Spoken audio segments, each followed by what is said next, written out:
कछुए की बात खत्म होते ही वहां एक पल के लिए शांति छा जाती है, पर अगले ही पल बाद दरवाजे की तरफ से एक आवाज आती है। वो काले साए का अंत करने आई है। उस आवाज को सुन सब लोग हैरान हो जाते हैं और दरवाजे की तरफ हैरानी से देखने लगते हैं, ये जानने के लिए कि वो आवाज किसकी है। वहां दरवाजे पर चैटर्जी खड़ा था। वो तब से उस कमरे में था जब से युग और उसके दोस्त वंदना से चित्रा के बारे में पूछ रहे थे। चैटर्जी ने सबकी सारी बातें सुन ली थी और तारा ने जो बताया था वो भी। चैटर्जी दरवाजे से कमरे के अंदर आता है तो कायर डरते हुए हकलाहट के साथ उससे कहता है, क्या कहा? काले साए का अंत करने? चैटर्जी हामी भरते हुए कहता है, हाँ कायर, काले साए का अंत करने। तुमने सुना नहीं था क्या? तारा ने हमें क्या बताया था? चित्रा जी वंदना से कह रही थी कि वो सबके सामने आएगी, पर तब जब वो उस काले साए का अंत कर देगी। इसका मतलब वो काले साए का अंत करने के लिए ही यहाँ पर आई है। कछुआ झट से बोल पड़ता है, पर चित्रा आंटी उस काले साए का अंत करेगी कैसे? उस काले साए का अंत तो खुद यक्षिणी, मेरा मतलब है कि यामिनी नहीं कर पाई है, तो फिर वो कैसे? इतना कहकर कछुआ बड़बड़ाने लग जाता है, पर चैटर्जी समझ जाता है कि कछुआ इसके आगे क्या कहने वाला था। चैटर्जी पलट कर कहता है, अब तो वो चित्रा जी ही जानती है कि वो उस काले साए का अंत कैसे करने वाली है। उनके पास कोई ना कोई प्लान तो जरूर होगा।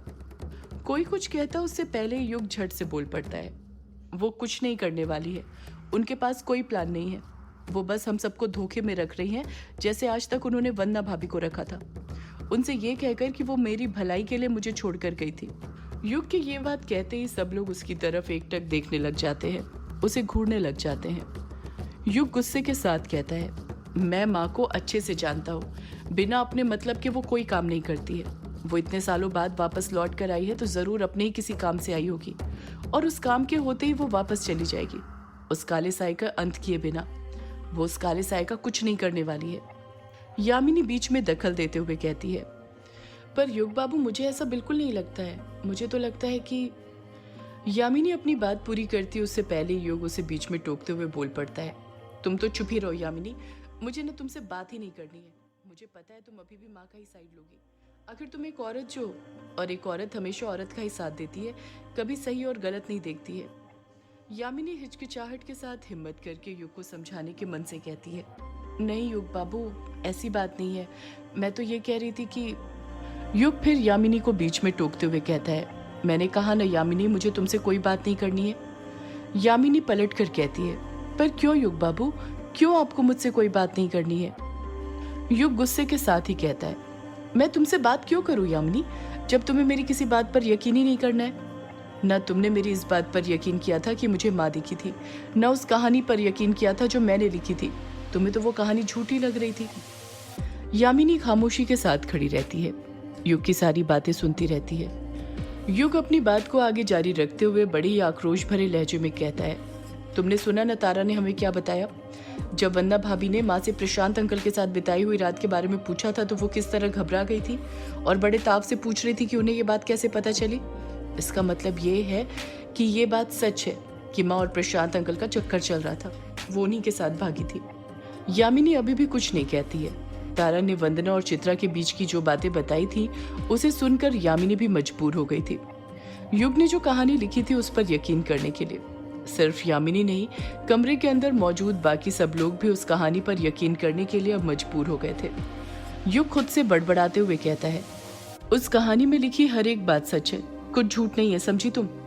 जब यामिनी पलटकर कुछ नहीं कहती है तो कुछ देर के लिए युग भी खामोश हो जाता है, उससे कुछ नहीं कहता है। युग कुछ सोचते हुए हड़बड़ाहट के साथ कहता है, मुझे जाना होगा मुझे। यामिनी युग से कुछ पूछती उससे पहले ही कछुआ उन दोनों के बीच हुई बहस का फायदा उठाते हुए बोल पड़ता है, जाना होगा पर कहाँ युग? तू कहाँ पर जाने की बात कर रहा है? युग कछुए के सवाल का जवाब देते हुए कहता है, माँ को ढूंढने। कछुआ, मुझे माँ को ढूंढना होगा, क्योंकि वही है जो उस काले साए के बारे में जानती है, और हमें भी तो उस काले साए के बारे में ही पता करना था ना, उसका अंत करने के लिए। वंदना मन ही मन घबराते हुए सोचती है, जिस बात का डर था वही हुआ। युग बाहर जाने की जिद कर रहा है और चाची ने कहा था कि चाहे कुछ भी हो जाए युग को हवेली से बाहर मत जाने देना। मुझे युग को रोकना होगा। युग अपना कदम आगे बढ़ाते हुए कहता है, माँ उसी काला झाड़ी जंगल में होगी, मैं जा रहा हूँ उन्हें ढूंढने। वंदना तुरंत युग को रोकते हुए कहती है, नहीं युग, तुम कहीं मत जाओ, बाहर तुम्हारी जान को खतरा है। चाची ने तुम्हें यहीं हवेली में रहने के लिए कहा है। युग पलट कर कहता है, वंदना भाभी, माँ बस आपको डरा रही थी और कुछ नहीं। मैं जानता हूँ वो कुछ नहीं करने वाली है। जो करना है हमें ही करना होगा। मुझे बस उनसे उस काले साए के बारे में पूछना है, उसी के लिए मैं उनसे मिलना चाहता हूँ। वरना मुझे भी उनसे मिलने का कोई शौक नहीं है। मैं तो उनकी सूरत तक नहीं देखना चाहता हूँ, पर क्या करूँ, उनसे मिलना मेरी मजबूरी है। वंदना युग की बात को अनसुना करते हुए कहती है, युग जो भी हो, पर मैंने चित्रा चाची से वादा किया है कि चाहे कुछ भी हो जाए मैं तुम्हें हवेली से बाहर नहीं जाने दूंगी, और इस बार मैं उनका दिया वादा नहीं तोड़ने वाली। आखिर वो मुझ पर विश्वास करती हैं। युग मुंह बनाते हुए कहता है, क्या कहा वंदना भाभी? माँ आप पर विश्वास करती हैं? कैसा विश्वास वंदना भाभी? अगर वो आप पर विश्वास करती होती तो आपको सब कुछ बता चुकी होती, उस काले साए के बारे में भी बता चुकी होती, पर उन्होंने आपको उस काले साए के बारे में कुछ नहीं बताया। इसका मतलब उनको आप पर रत्ती भर भी विश्वास नहीं है, समझिए आप। युग के तीखे जवाब ने वंदना की बोलती बंद कर दी थी। युग ने सोच लिया था कि चाहे कुछ भी हो जाए वो चित्रा को काला झाड़ी जंगल में ढूंढने जाकर ही रहेगा। युग ने फिर अपना एक कदम आगे बढ़ाया ही था कि यामिनी झट से बोल पड़ती है, रुक जाइए युग बाबू, आपको क्या लगता है चित्रा आंटी अभी भी वहीं पर होगी? आपने और हम सब ने मिलकर पूरे काला झाड़ी जंगल में चित्रा आंटी को ढूंढा था ना? क्या वो हमें वहां पर मिली थी? नहीं मिली थी ना, वो वहां से जा चुकी है। अब आप उन्हें कहाँ पर ढूंढते फिरेंगे? यामिनी की बात ने युग को भी एक बार सोचने पर मजबूर कर दिया था। सच तो ये था कि काली बारिश में भीगने के कारण युग को भी अंदर से कमजोरी महसूस होने लग गई थी, पर वो सबको ऐसे जता रहा था कि उसे कुछ हुआ ही ना हो। वो बस चित्रा को ढूंढने के लिए बाहर जाने की जिद करे जा रहा था। यामिनी अपनी बात को आगे जारी रखते हुए कहती है, एक बार जरा अपनी हालत देखिए युग बाबू, पूरी आंखें काली हो गई हैं काली बारिश में भीगने के कारण। चित्रा आंटी ने बिल्कुल सही कहा है, आपको हवेली से बाहर नहीं निकलना चाहिए, आपका बाहर जाना खतरे से खाली नहीं है। युग पलटकर कुछ कहता उससे पहले कायर भी बोल पड़ता है, हाँ युग, यामिनी सही कह रही है, और वैसे भी चित्रा आंटी ने कहा है ना कि वो अमावस्या तक उस काले साए का अंत कर देगी। मुझे लगता है हमें तब तक यहीं हवेली में रहना चाहिए, यहाँ से कहीं नहीं जाना चाहिए। वर्चस्विनी कायर का साथ देते हुए कहती है, कायर बिल्कुल सही कह रहा है, मुझे भी यही लगता है कि हमें अमावस्या निकल जाने तक यहाँ से कहीं नहीं जाना चाहिए। युग हिचकिचाहट के साथ कहता है, अभी अमावस्या आने में 1 हफ्ते से भी ज्यादा वक्त है, पर अगर उसके आने से पहले ही उस काले साए ने कुछ और कर दिया तो क्या करेंगे हम? वंदना बोल पड़ती है, वो और क्या करेगा युग, तुम ही बताओ। ये काली बारिश क्या कम है जो अपनी शक्ति का वर्चस्व दिखाने के लिए कुछ और भी करेगा? मुझे नहीं लगता वो अब कुछ करने वाला है। अब जो करेगी वो चित्रा चाची है। युग कुछ कहने ही वाला था कि उससे पहले ही तारा युग के पास जाती है और युग का हाथ पकड़ते हुए बड़े प्यार से कहती है, आप कहीं मत जाइए युग भैया, यहीं पर रहिए, आपको आराम करना चाहिए। तारा ने यह बात युग से इतने प्यार से बोली थी कि युग तारा को मना ही नहीं कर पाया था। उसकी आवाज में कहीं खो सा गया था। अभी तारा ने युग का हाथ पकड़ा ही था कि तभी तारा झट से अपनी आंखें बंद कर लेती है।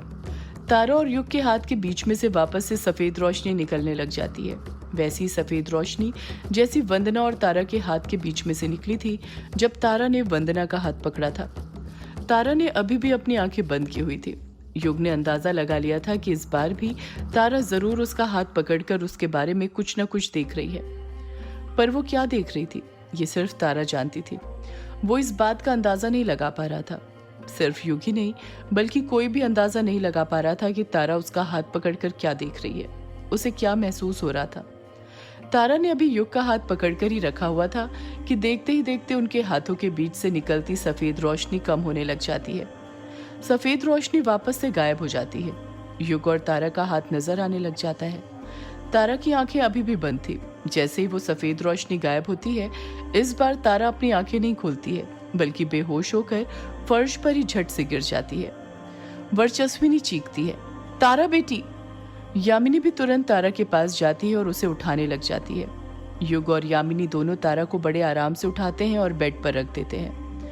वर्चस्विनी तारा को हिलाते हुए कहती है, उठो तारा बेटी, ये तुम्हें क्या हो गया तारा बेटी?